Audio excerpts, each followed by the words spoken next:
Hi there, I'm Evan Troxel. Welcome to my podcast about how technology is changing the architectural profession.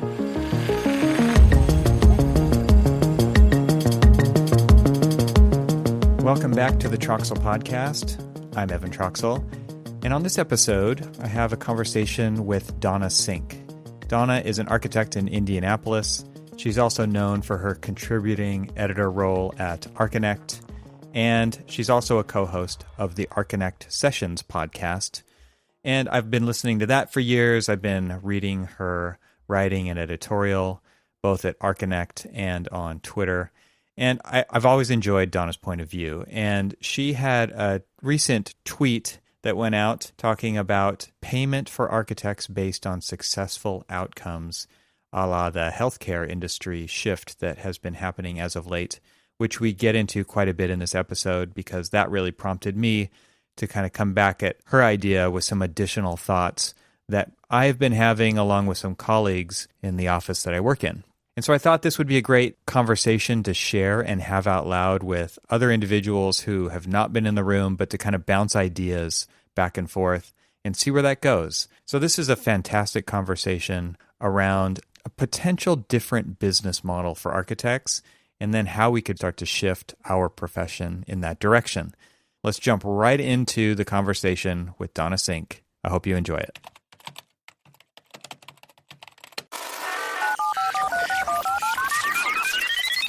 Where did your idea come from about having a shared outcomes kind of a contract, or I don't know how you want to actually state it, but maybe you could frame the conversation based on that, and then we could just talk about how this happened, how this conversation is coming out of that.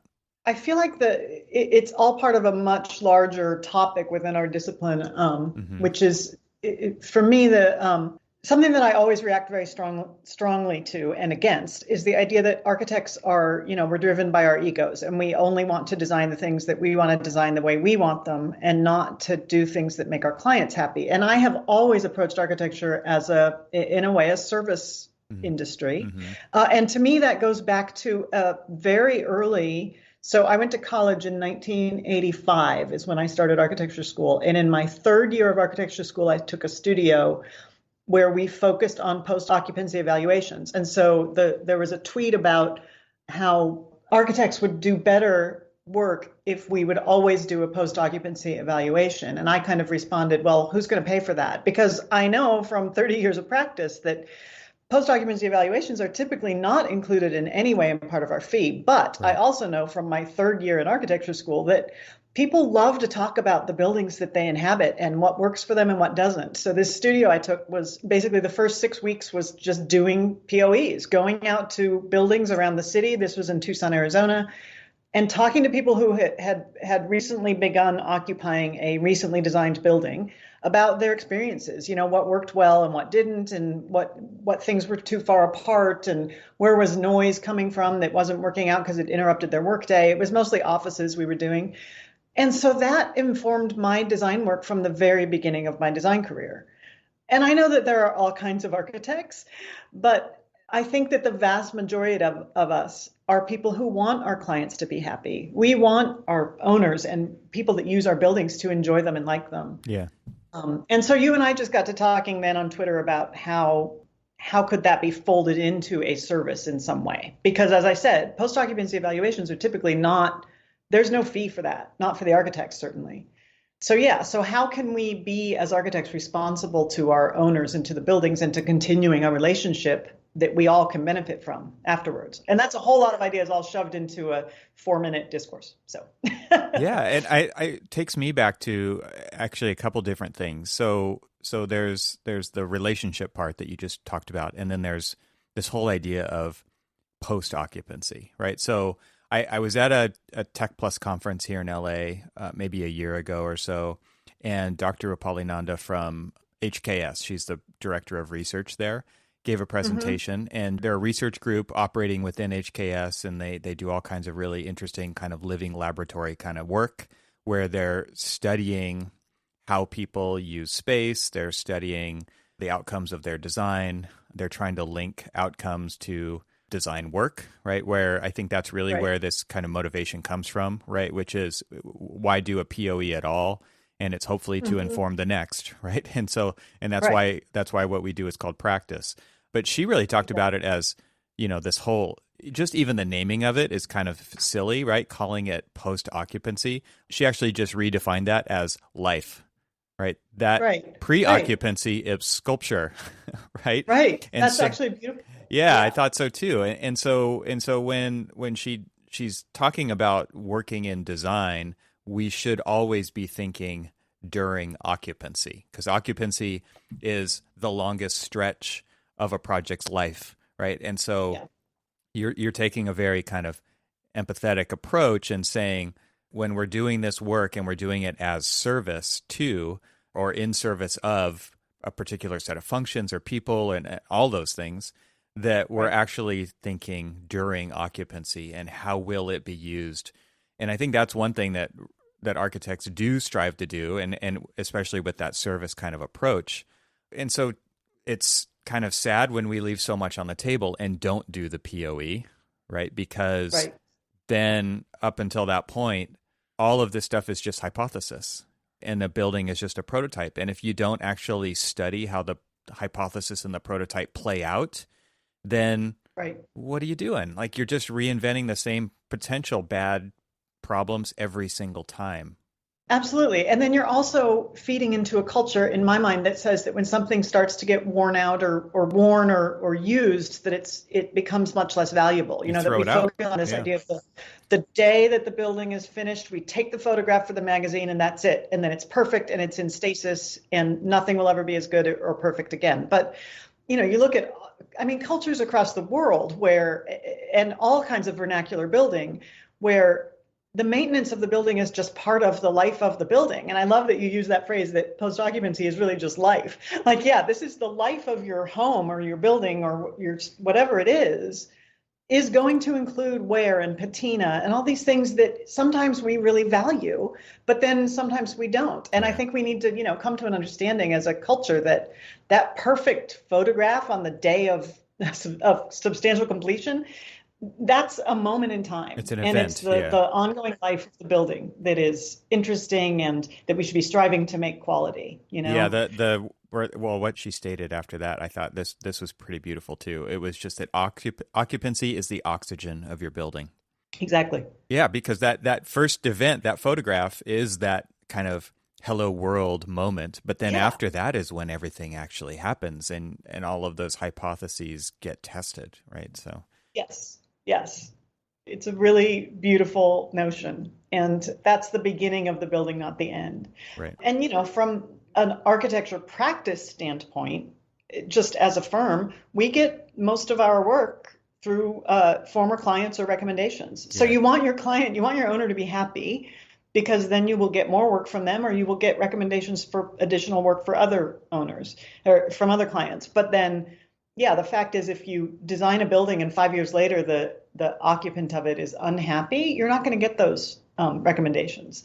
How can we do, as you said earlier, how can we learn from the things we have done? How can we go back and evaluate them in a way that we can then learn from them and move forward with better rules, better ways of going about designing? I've been practicing for a long time, so like I said, I just have a lot of experience I've obviously learned by osmosis, but is there a checklist or is there, where's the checklist that says, number one, what are materials holding up? Number two, are environmental systems doing what they were supposed to do for as long as they're supposed to, warranties, all that stuff. But also, how happy are the people that engage with the building every day? The people that are in there. Yeah. So let's go back to your tweet where this all started, this whole conversation. Okay. So I'm going to quote you here. It says, a comparison. Hospitals now get, I think, some of their payment based on successful outcomes. After the operation, did the patient recover fully or have to continue coming back for complications? What if architecture was post-funded by a shared sustainability fund for outcomes? This is where my gears were. They had been turning for a few years now. Like I mentioned in the beginning, a couple of friends of mine colleagues that I work with, who are some of my favorite people, we brainstormed an idea for a potential business model for architectural practice. And just kind of playing off what you were just talking about, there's mechanics behind like a strategy. How do we actually do what you're talking about? But there's also the shared success It has to be a partnership, and the Right. partnership has to be based on relationship. And this is where I kind of go back to my own personal experience of working for Apple. And I think I've shared this on the podcast before, but this idea of how do you build relationship in a transactional kind of a space where when I was training for Apple, they basically, and it was profound to me at the time, and I think it still kind of sounds profound because most of the capitalistic ways in which we operate are not based on relationship, they're based on the transaction. And so they would draw the comparison that if you go into a Best Buy and somebody buys a computer from Best Buy, that's where the relationship ends. In an Apple store, if you purchase a computer, that is where the relationship begins. And they were very kind of staunch in that point of view and saying, first of all, you're going to come into the store 3-5 times before you purchase. And so every time you come in, there's got to be, no pressure. No one's on commission. So we're just here to answer your questions. And you start to build trust. You're not building relationship. You're building trust at that point, hopefully.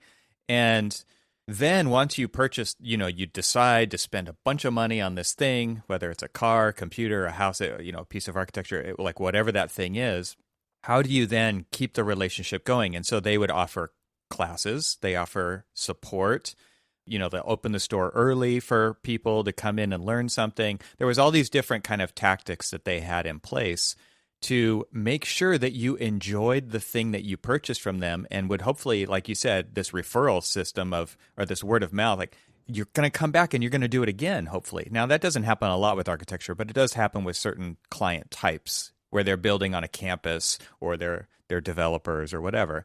It's not necessarily going to happen with residential or, maybe sometimes, but very rarely. So how do you build a relationship over time? And so this is where my colleagues and I started thinking like, okay, so what if you actually had your pay or your contract was based on the performance of the building over its lifetime? How do you stretch out a contract to be, instead of 3 or 5 years, just this very initial thing, to having that relationship and making sure that clients are happy over the lifetime of their project? Because when do you even decide to do a POE? Is it 3 months after the building opened, 6 months, 1 year? Right. But then what? Right. Where did it go from there? I'll stop talking. I want you to jump in. It's okay. I mean, there's so much to go into here. One of the very first times I heard of this notion or thought about this notion really was specifically in relationship to sustainability. And I think it was the Bullitt Center in Seattle, or maybe that one was the one that started this conversation for me. This idea that if you're selling someone on investing now in a solar energy system or a geothermal heat system or something, and you're selling it to the client on the merits of it paying itself back in 10 years, or they're going to have, you're going to renovate your building and you're going to have 50% lower electrical costs because of this renovation. Well, that's something you can very easily test 5-10 years later, right? You check their electric bills now, and then in a year you check them, and in a year you check them, and either you've achieved it or you haven't. So in that way, it would be very easy to set up a payment system where it would be over time, you get more money, assuming that they have actually, that you've met the goals that you say that the building will. So in terms of, the measurable things, the sustainability, the life of materials, the life of mechanics, that's all very easy to do. It's this personal relationship sense that, as you said, is a much harder thing to quantify, but is really interesting. And I just want to throw out this one idea that I've been thinking about as I've been thinking about this conversation is, I recall years and years ago hearing someone say that I think it's a popular notion that when you're trying to get a new client, you would offer them a reduced rate. Mm-hmm. Like, give me a try, see if you like my work. I'll give you a reduced rate to do this first job. Mm. And this guy said, no, the thing to do is to say, I'm a professional, and so you should pay me the full rate now. But if you like what I do and you come back to me for a second project, I'll give you a reduced rate then, because then we know that we work well together. Right. We know what our relationship is. We know how well we work together, and we know that what each other needs, and it shortcuts a whole lot of that sort of learning process time. So I always loved that idea that, the first job is full price because it's just a transaction. But as you build the relationship, you can start to then lower your fee, lower your how much time you know it's going to take. It just seems like a smarter way to go about it. Yeah, it seems natural because you are going to understand preferences that you're just going to be able to design right into that other project rather than have to figure all that out through the discovery process of the first one over and over again. Exactly. Yeah. Exactly. But yeah, going back to my initial tweet about hospitals, and that comes from a little bit of actually doing post-occupancy evaluation, but I was working on a master plan for a local hospital where we interviewed a lot of their workers to see what kind of staff space they needed. Now, this was all pre-pandemic. So, of course, with the pandemic, everything has changed. But this was several years ago. But the notion was that the way that hospitals were billing at this point was not just billing for procedures, but billing for outcomes. That you don't just bill for the surgery and then that's the end. You have a price for the surgery, but then if the patient has to come back again because they have an infection, if they have to come back because something's not healed properly, that all adds up the cost. And so the insurer doesn't want to have to keep paying for that. So the hospital will get paid more if their outcome is better. If the patient doesn't have to keep coming back, the hospital will then actually get paid more by the insurance company. And so thinking about that in terms of architecture, like you said, I'm going to do this building and it's going to make your worker productivity is going to go up and you're going to have fewer sick days because people are going to have more windows. You know, there's all these things that we can, I think, try to guarantee or say we can provide with our design.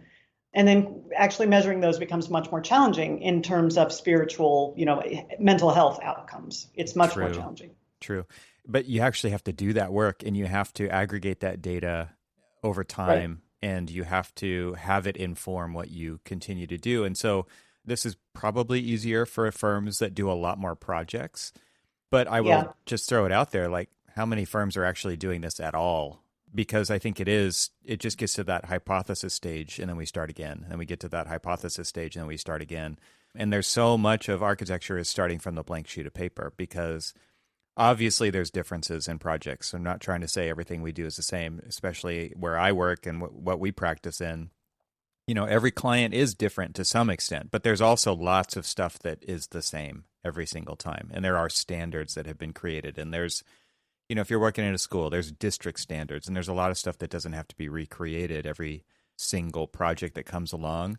But I think overall, as architects, we're really bad at collecting and then aggregating lots of different data types and finding doing kind of that research-based work to figure out where we're going next.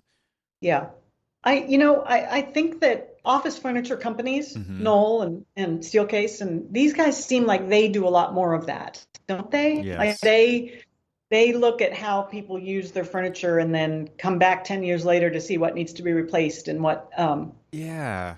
So I've talked to Steelcase recently, and they're building these sensors into their furniture, but they're also using their own showrooms and their own workspaces as a laboratory, which I think is part of the thing that makes a difference. Like Kieran Timberlake is really good at this. Their office is a lab with all of the sensors outfitted, and they learn from themselves, and that informs the design work that they do. And that's what Steelcase does as well. That's interesting. So Kieran Timberlake, I used to live in Philly, and I remember when they moved into what was then their new office. But since then, they have moved to another new office. So I didn't know that about them, but I know that they are one of the few architects that have really committed to a research arm, right? Like they have I don't remember what it's called. You probably do. I don't know what it's called either. I haven't looked recently, but I do know that they have started making like their own devices, and they put those out on the IoT market, the Internet of Things, so that they basically, building operators can implement these systems into their own facilities, so that they can also learn, it plugs into the building management system and they can learn from their occupants and their specific site and context. So yeah, you're right. They have invested heavily into that, and it has really informed, especially on the sustainability side, the energy management, all those kinds of things, what they do and why they do it. Thinking about the idea of using your office as a lab or using your showroom as a lab for trying stuff out. I do have a friend who's a very small practitioner in Kentucky. He does amazing work. And I think that he did his own office in a way that he could show people, here's an idea I wanted to try out. But I think that he has also built a relationship and a reputation with clients that they will allow him to test some things on their projects, knowing that it's a test, right? Knowing that, okay, we're going to try an experiment here and see how it works out. And I think that someone like Kieran Timberlake or other firms that sort of invest in this kind of research can probably, again, offer that to their clients and say, we want to try this thing. We think it'll be a great success, but it might not be. But if you trust us to try it with you, you can make it a happy outcome for everyone. It doesn't have to be a zero-sum game to design it, right? It can be something where you test a notion and they like it, or you test it and they don't like it. So you have some kind of feedback where you're able to come back and change it or fix it. Or, I'm thinking about this is, again, more on notions of using different materials or using aesthetic material ideas that maybe will or won't work out, like a living green wall. I mean, that's kind of an obvious one. Like a green wall is something that it's always a test. It's always an experiment to see if it's going to work out or not. And for the owner, is it something that will be more of a pain in the butt to keep up and keep watered or not? Right. Totally. I mean, that's a driver for so many decisions in the design process, especially on public work where, go to Scandinavia, every roof's a green roof. Go to Singapore and they're putting green roofs on buses now because they don't have any buildings left, right? So it's amazing. And over here, it's like a green roof. What are you talking about? No effing way that we're putting a green roof on this building. Why? Because we've never done that before, and somebody doesn't know how to take care of it. And what are they going to have to get a lawnmower up there, and they're going to weed whacker? And it's like, it's an incredibly difficult conversation to have because typically the immediate answer is no way. There's no way we're putting this living. No matter what the checklist of benefits are, it usually comes down to we haven't done this before. So if you can find a client who is willing to, I think there's a couple different categories here. Like what you're talking about where you're actually trying out materials and you're trying to see how they respond to, because getting people to maintain a building is hard enough, right? And then adding something else on top of that they actually have to go out and take care of on a regular basis is a whole other level. But there's also just kind of the data collection side of things, right? Where it's like, you don't have to do anything. And there's not even a like or dislike. It's just let's collect data so that we understand ourselves better kind of a thing. And to me, when you're talking about that side of the conversation, you've got to figure out a way to provide value for the client as well as yourself, right? So that data could be really useful for you as an architect, especially on the next project, and especially if you have 10 projects that you're doing this on. Right. But what's the client get out of it? Why should they go through the extra rigmarole or the extra expense to put the sensors in if that data isn't going to benefit them somehow, right? So how can that I think it's easier with certain client types like healthcare, right? Where they want to know how they can optimize nursing steps every day, right? Versus a school where it's like, how are we going to maintain that? Because I've got one guy in 10 schools, right, to go around and do this.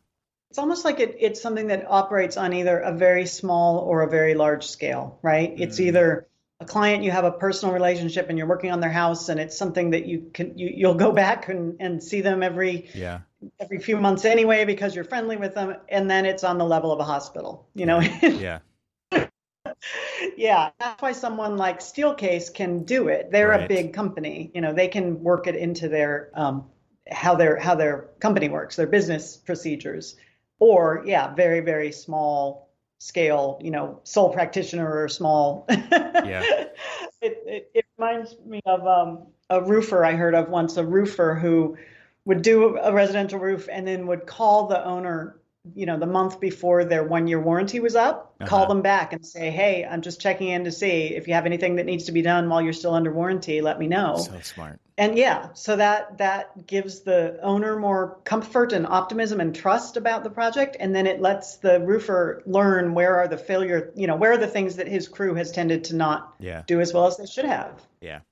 Yeah. That's a huge deal, right? That's super smart to think of it that way. Yeah. Super smart. Yeah. And I agree. I think one of the advantages a company like Steelcase has is by deciding to do the data collection, and because they're not just working with a small or a big client, they're working with lots and lots of clients, which include architects and actual facilities, right? They could go to a campus Yes. or they could go to an architect and partner with them.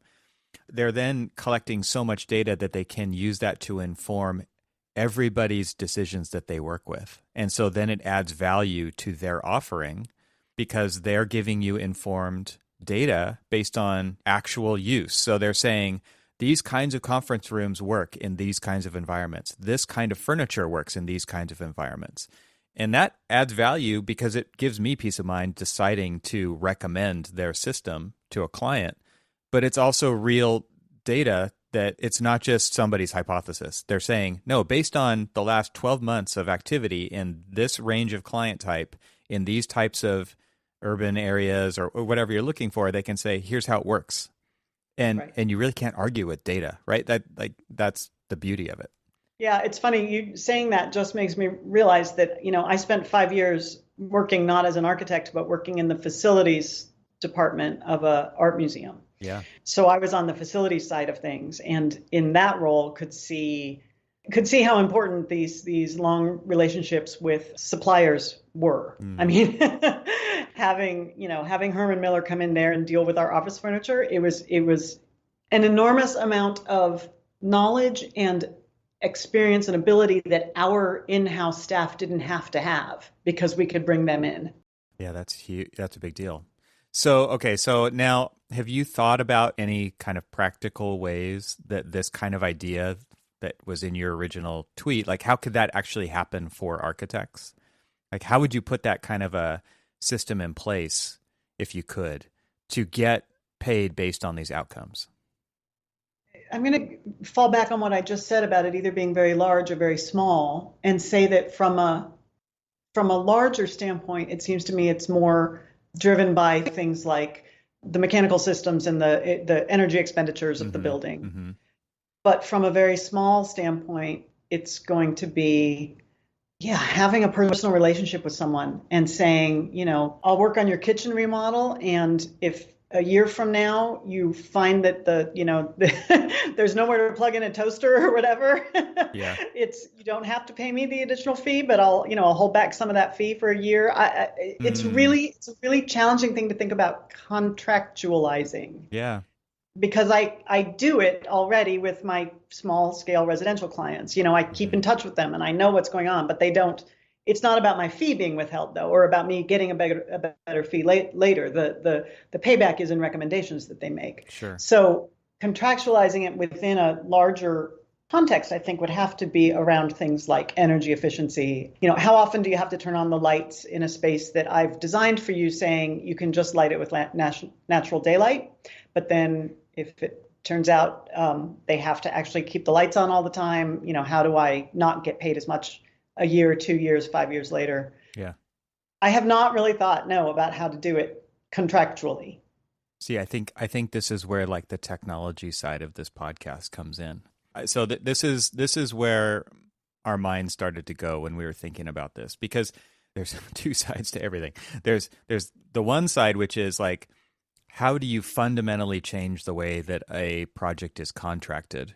And how do you even decide that it's safe and not risky to do that in a company that's been operating for 80 plus years, that's always done it this one way? And that goes for like every architecture firm out there for the most part, right? It's like we have this fee-based structure based on these milestones and that's it, right? Now there's what I've seen with technology is there's an ability now to think about or divide payments into much smaller amounts. And this goes along with this kind of analogy that I have of streaming music or streaming video like Netflix, right? Yes, so the idea is now bandwidth was always a huge issue as we were growing up with the internet because you downloaded files and the file was this huge, if it's video, it was this big thing. And to combat that, we just made the videos smaller and smaller as far as like pixel real estate on the screen. Mm-hmm. And so now that's not an issue. And why is that? It's because the files can be broken up into these seemingly infinite amounts and they could just get doled out as necessary, right? To create enough buffer so that you can watch or listen to the thing. And so when you think about like the way that files are now delivered and the way that they're streamed, I think we can also draw the analogy to currency because of things like cryptocurrency. So I was looking into like Bitcoin and cryptocurrency, and Bitcoin by definition, like, or, when it was being designed, can be divided, like the smallest amount is called a millibitcoin, and it's 100 millionth of a Bitcoin. Versus a dollar, right? You can divide it down into 1/100ths, right? 1 cent is the lowest you can go. So if you can now divide some currency into 100 millionth of a unit, now like that currency is streamable, and you're not reliant upon, I guess even at 1/100th, it would probably still be fine. But the idea now is that I think money has the ability to be streamed because of Bitcoin, because it is just like a digital version, and using blockchain, which is the ledger system, it doesn't get corrupted. There's no like question about where that money's coming from or going to. And I think one of the beauties of a system like this is once you've kind of hooked it up, it can be bidirectional. And so going back to the idea of building performance, if the building is performing well, if it's performing as advertised, right, money can be flowing to you. And if it's not, the consequences could be that it's flowing to them, right? And so now I think if currency is streaming, now there is an incentive to not lose the money, right, on the architect's side during the course of this relationship. And think about Tesla owners, right? What happens when I've seen it on Twitter all the time. I don't own a Tesla, so I don't know for sure, but I've seen this over and over again. My car got new features today. Have you seen this? Yeah, of course. Yeah. Operating system upgrades over the air. Yeah. I mean, the car is hooked up to your house Wi-Fi. It gets an update or it's on cellular. Boom. It's like you've got ludicrous mode all of a sudden, right? And you didn't have that yesterday. What if your building was the same? Why can't it be? We're talking about computer-controlled hardware in a building. The building management system is all on the network. And so why can't an architect be incentivized to continually make that better and deliver upgrades overnight, over time? And the better that building performs, base the contract on that and just get paid as it happens rather than some lump sum for a hypothesis up front or some averaged out graph over in the future. So I get this idea, but I mean I think it's amazing, and I love the idea that there's like a pool of value that is your Bitcoin or whatever, that if the building's performing, it's flowing to me, the architect, and if it's not performing well, it's flowing back to the owner, and you have a shared interest in that. But I'm still getting hung up on the idea of how do you measure that other part of what we do as architects, which is bring joy to people's lives through the built environment, right? Like how do you upgrade the carpeting overnight? No, absolutely. I think there's like an actual data performance side of things, but there's multiple other arms to this as well that are not considered in this. But it also then comes to a place where the marketplace has to understand that yes, good energy performance has value, and ease of access for your workers so they don't have to commute long dates or whatever, that has value. And then just that your employees feel happy, that has value. That mental those fuzzy logic things that are hard to quantify, that does have value, and that design does have a part in imparting that value, in making that value exist. Yeah, I mean, and that's where architects can make a big difference.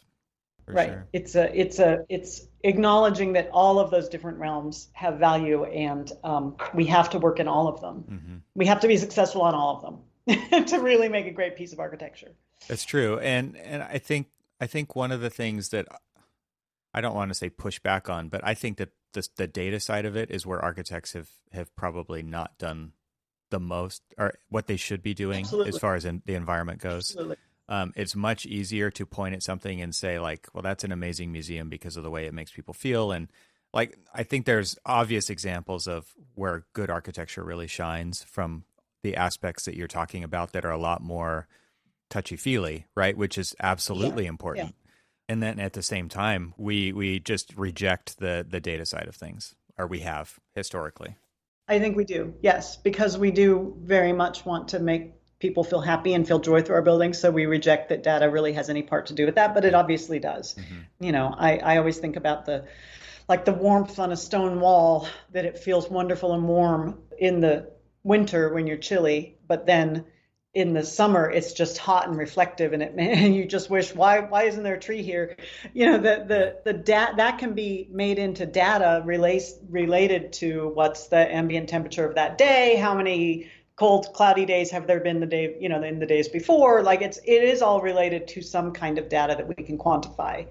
And this may be a bit of a leap, but my sister is a doctor, and she said that she participated in a study where they were trying to get people to eat more vegetables. Like, you can say eat more vegetables, it's better for you. There's more fiber. There's all these reasons why it's better for your heart, better for it.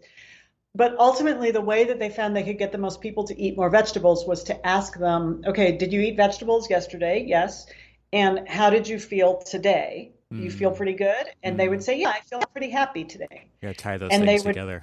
You have to tie those things together. Exactly. Right. That if you don't say, oh, it's about fiber, but say, oh, do you feel good? And if you feel happy when you eat vegetables, maybe that's a good reason to keep eating them, without saying your heart rate has to go down, and so you have to eat your vegetables because it's good for you. Yeah. It's really about that. Yeah.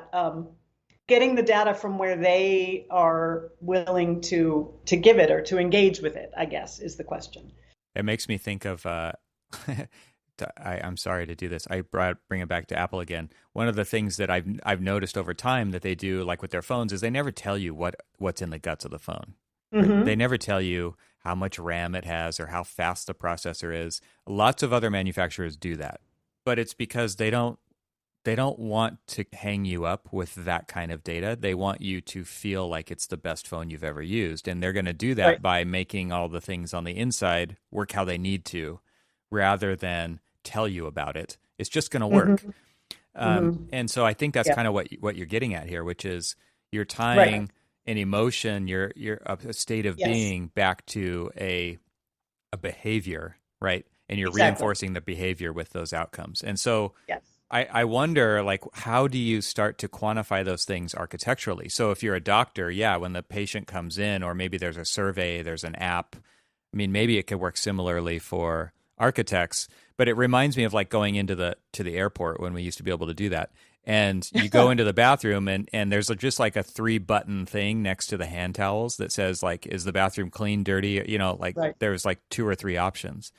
I wonder if there's things like that in our lives that you can push based on how you feel in certain locations. I don't know. I'm just trying to think out loud, like, how do you actually start to do that for architects and for inhabitants of our spaces? They're not our spaces, they're their spaces. Exactly. Inhabitants of the spaces that we hopefully provide for them well. Yeah. I just this morning, and I live in Indianapolis, they put out a call on Twitter for we have a bus rapid transit line coming into play. Uh-huh. And we have one leg of it completed, the red line, and the next line is the purple line. And so they just this morning on Twitter put out a call for people, this is how I understand it at least, to go out and walk along the purple line and find places where the mobility for pedestrians and people with accessibility issues is impaired or difficult, and report it back to the city so that they can make sure to really, address those things. Crowdsourcing that data. It's crowdsourcing. Exactly. That's exactly right. It's crowdsourcing that information or that experience. And there's got to be a way to do that, within buildings. And I mean, I'll go back to what I said at the very beginning of this conversation. When I was, 20 years old and doing a post-occupancy evaluation as an architecture student, the people in the building were told that we were coming, and they were sort of told, spend the next week thinking really about what you might tell these people. And back then, of course, we didn't have apps, but, I can imagine the people in that building at that time sitting there, like having their lunch at the break room and saying, oh, this room's really dark. I should tell the architect that. Like, if there was an app where you could put that in at that moment and say, this room is not comfortable for me right now, and this is why.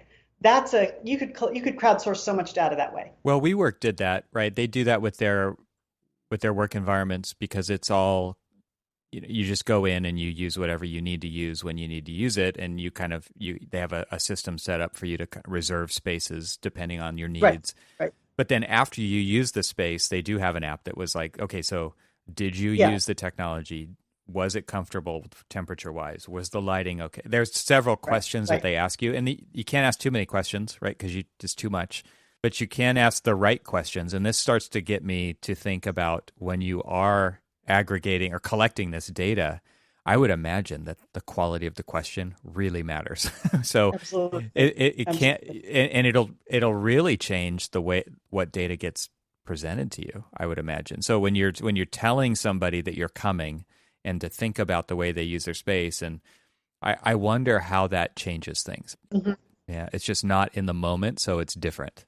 Yeah. It's complicated. I mean, and people are complicated, and there's so many variables that we're taking, because there's temperature, there's a thermostat. When there's 50 people in the room, everybody's running at their own temperature. Everybody's got a different metabolism. Everybody's got a different amount of clothing on. Like so, and there's so many different variables here. And when you start to personalize it to that granularity, I could imagine that it's all over the map as far as the kind of feedback that you're going to get. Absolutely. I mean, this hospital project I worked on where we were interviewing the staff to find out how their workspaces worked for them. A lot of the survey responses would be, I hate my workspace, and you would dig into it a little and find out it's just because they sit right under an air conditioning vent and they're cold all the time. Right. Like that's the only problem. Yeah. But the way it manifests in their mind is everything about this place is just uncomfortable, and I hate working here. Even though it's a very simple fix, right? Yeah. Just shift the air conditioning blades so that poor lady is not freezing at her work every day. Right. Right. There's got to be an algorithm that could work this out. Well, and then there's hormones, right? And then there's body weight. There's so many things that play into this. Oh my gosh, yeah. So it has to be kind of personalized, and then you get into the data privacy kind of stuff, which is like, what do I share? Exactly right. What can I share? Exactly what should? Yeah, wow. It's so complicated. That's and as if architecture wasn't complicated enough or complex enough already. So I guess when I now that I start to think about this, I start to think, well, how does this change the makeup of a firm as far as like the staff? If we were talking about making changes to buildings over time at a more fine-grained level, who's on your staff now? Yeah, you need it. Well, so there was when healthcare designs first sort of really started amping up, was it like 10 years ago, 15 years ago? There was I remember an article and a lot of talk in the business about nurses coming on to architecture staff, like people that, and I say women because nurses are generally mostly female, but the woman who has been a nurse and worked her way up to the floor charge nurse, whatever, would come on to an architecture firm like an HOK or whoever, and be part of the staff designing the hospital because it's someone who knows how the workers there use the space, right? Right. You need people that have experience in whatever kind of facility it is that you're housing in your design. Yeah. I think you need social workers. I mean, sorry, but I'm going to go back to public school teachers, how they need to understand how a child learns to read, but they also can infer from knowing how the child dresses and if they come to school hungry and if they've had a good night's sleep. They have to be able to be social workers that sort of analyze all this stuff and say, these are the reasons why this is not working so well for this person. So I think you need someone who's like a social scientist, right? Yep. I mean, they say we're marriage counselors already, right? When we do houses for people. So psychologists, marriage counselors. Yeah, absolutely. Yes, psychologists. Yeah. And I also think that there's like the data side of things, data analysts. There's got to be programmers who can tweak code and like, absolutely. Wow. Absolutely. And every project you alluded to this at the beginning of our conversation, that you're sort of starting with a huge learning curve at the beginning of every project. Mm-hmm. It seems like there should be a way to not have to do that so drastically. Yeah. So the people that are knowledgeable within that realm and maybe not as knowledgeable of design, but are knowledgeable of things like function and data and how to collect it. And that's the people that you need on your team. And it seems to me like firms in general are pretty, I don't want to say against that, but they're really reluctant to push in those directions. Then I start to think of like what for example, I've read a book previously called Drive by Dan Pink, and it's all about intrinsic motivation. Yep. And it's like the science says this, that carrots and sticks don't work. The science says this, yet corporate America insists that carrots and sticks work, right? Every incentive program is based on carrots and sticks. And so the architect's reluctance to hire or to put on staff those positions to do that kind of data analysis or that coding or whatever it requires to be able to learn to get the insight from the whatever does get collected is just kind of mind-boggling to me, because it's just like, well, let's turn the blind eye to that. Like, we really don't want to go in that direction because we're so comfortable doing what we do. And I guess that's what this whole idea is. Like, we could talk about this idea all the time. We could talk about the idea of developing a relationship and collecting data and making it mutually beneficial over the life of a project and making it perform better and seeing how that's going to influence the next project. But how do we actually do that in our profession? How does somebody shift to a new way of doing this kind of work when it's like we're so busy doing the work that we're doing? That to me is where things totally break and the wheels fall off the cart. So can I go to one of my favorite comparisons and talk about NASA and putting a man on the moon and the space agency? And when Kennedy said we're going to get a man on the moon within this decade, a huge amount of forces and capital came to bear on making that happen. Mm-hmm.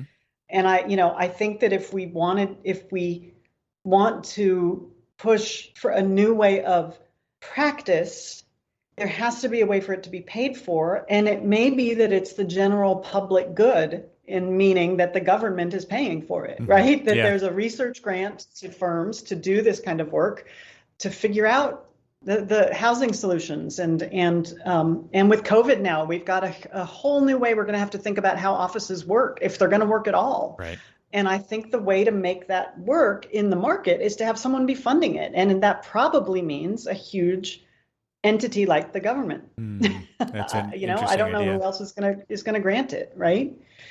It also seems though like that speech that Kennedy gave was very much a catalyst of inspiration. Absolutely. Who's that for architecture or the environment or? I mean, Elon Musk has been, and I don't especially I'm not a fan of Elon Musk, but he has certainly sparked the imagination of a whole lot of people talking about stuff like Hyperloop or, they may be ridiculous, but he knows how to spark an excitement. Yeah. Or going to Mars. Yeah. Yeah. Going to Mars. Exactly. That's I think that's exactly what's needed for the built environment, is somebody who's, and it doesn't have to be a singularity. It has to be right. It could be any number of things, but it doesn't seem like that I can think of somebody who's not there. There's definitely instances of that at architecture firms, but not for the profession or not for the built environment at large that has that kind of a platform or a stage that they stand upon. Right. Well, maybe a listener of this podcast will be that. Yeah.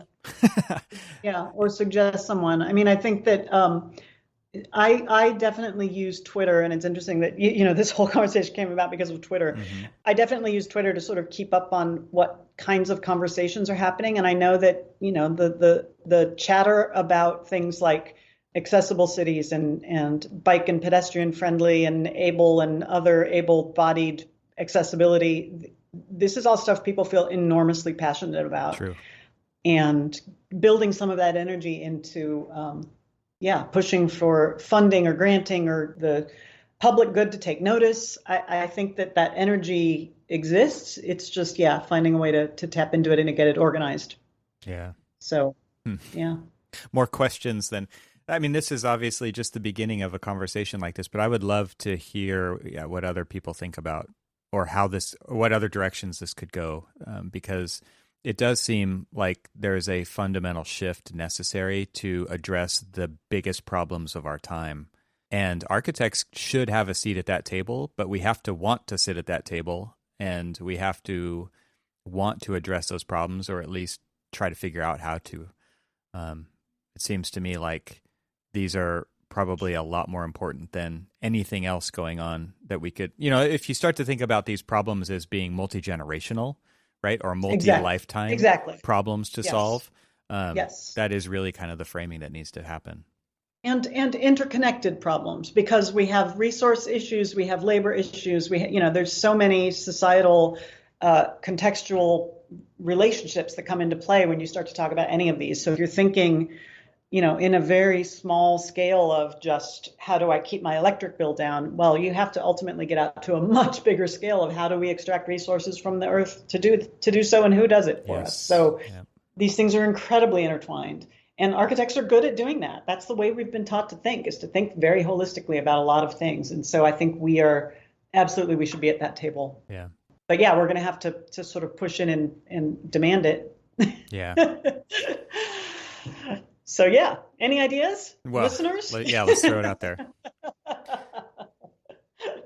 Well, maybe we can start to wrap up. Can I ask you? I didn't ask you about this ahead of time, so I'm going to throw it at you now, and you can, of course, decline. I have 2 questions and then an ask of you at the end. So the first one I'm using to kind of tie all these different episodes together and have my guest answer is: share something that you do to help yourself perform better. It doesn't have to be tech. It doesn't have to be digital. It could be analog. It could be physical. Just anything that you do to help yourself get better, do better at what you do. I ask a lot of questions, and as I've gotten older, I've been less embarrassed about asking things that might seem like an obvious or a dumb question, because most of the time I realize that other people in the room also have the same question that I have. So basically, I'm not afraid to ask the question that might make me look dumb, because it usually doesn't. Yeah. Usually there's other people in the room who had the same question and are so glad that you asked that dumb question. Yep.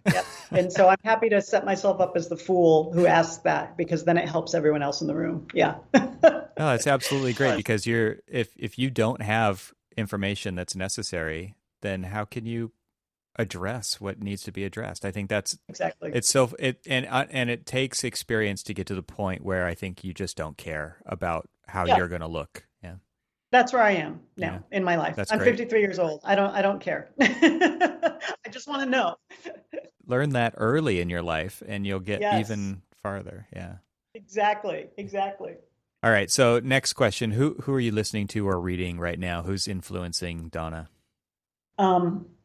I am listening to 2 bands that I've been loving. One of them is called Khruangbin. I don't know if I'm pronouncing that correctly, because the spelling is really weird. They're a mostly instrumental group. Can you spell it?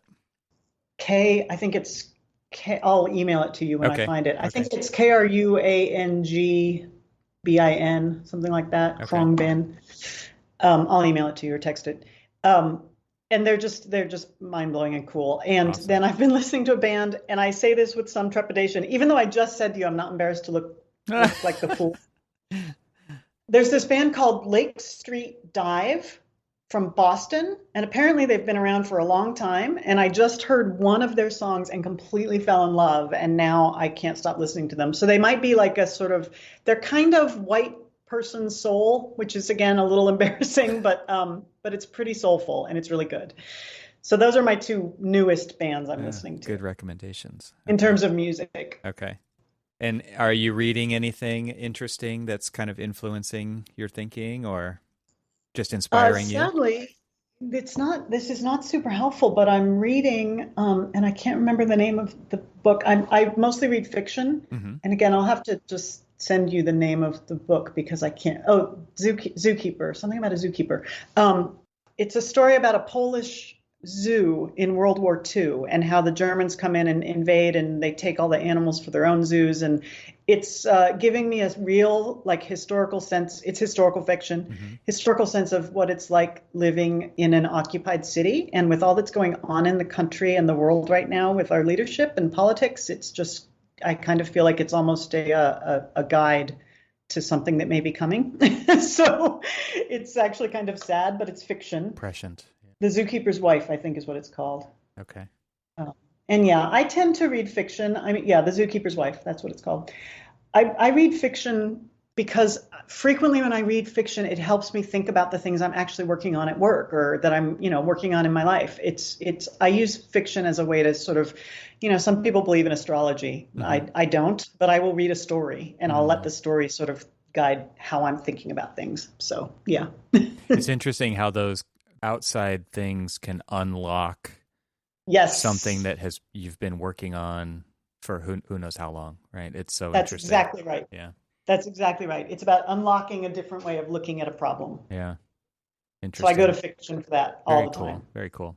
All right. So last question, not really a question. Where can people find out more about you or follow along what you're doing online, anywhere?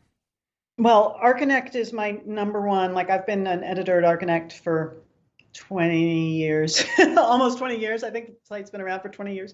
And awesome. I have been a contributing editor at Archinect, which means I just comment there a lot. That's what being a contributing editor means, is I do a lot of commentary in the forums and I submit articles every now and then, but it's not like I'm a writer.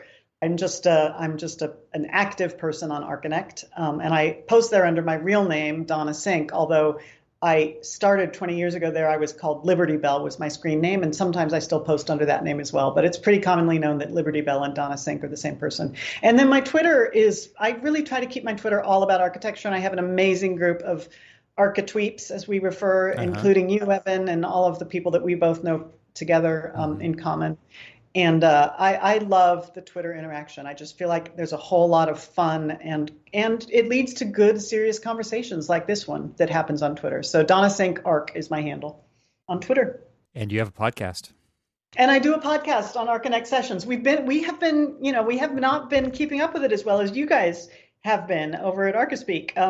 We have not done as many interview sessions lately, although we may be doing some more coming up here. The Archinect Sessions podcast, when the pandemic started and everyone hit lockdown, we did a series where we interviewed people just on what they were doing. And almost all of them have been, sent home to work remotely. We're trying to figure out, some people have been laid off. It's just that was a nice chance for people to sort of just get a sense of what else is going on in the architecture world. I'm such a booster of architects and our culture. I love what we all do and how we all think about the world in these much more complex ways than I think a lot of other disciplines do, because we have to bring so much to bear on what we design. So I'm just a huge booster of architects and a big fan of us. So I like connecting with people in that way. Thank you for doing that. I really feel like, nobody asked you to do that. You don't have to do it. It's all because you obviously get something out of it, but you provide so much to so many other people. And so thank you. As do you. I mean, thank you for this podcast and the other one. And I think, whenever I comment on things, or I am always thinking about not the other people commenting, but the people who are just reading and hopefully learning something about it. Absolutely. Yeah. I think, and I think we do that in our field. We're a field that has been built on internships and mentorship. And I just think we need to keep doing that for each other. Absolutely. So, yeah. Well, thank you so much for taking the time to have this conversation today. I appreciate it so much. I'll talk to you soon. Great talking with you. Stay safe out there. Stay healthy. Bye-bye.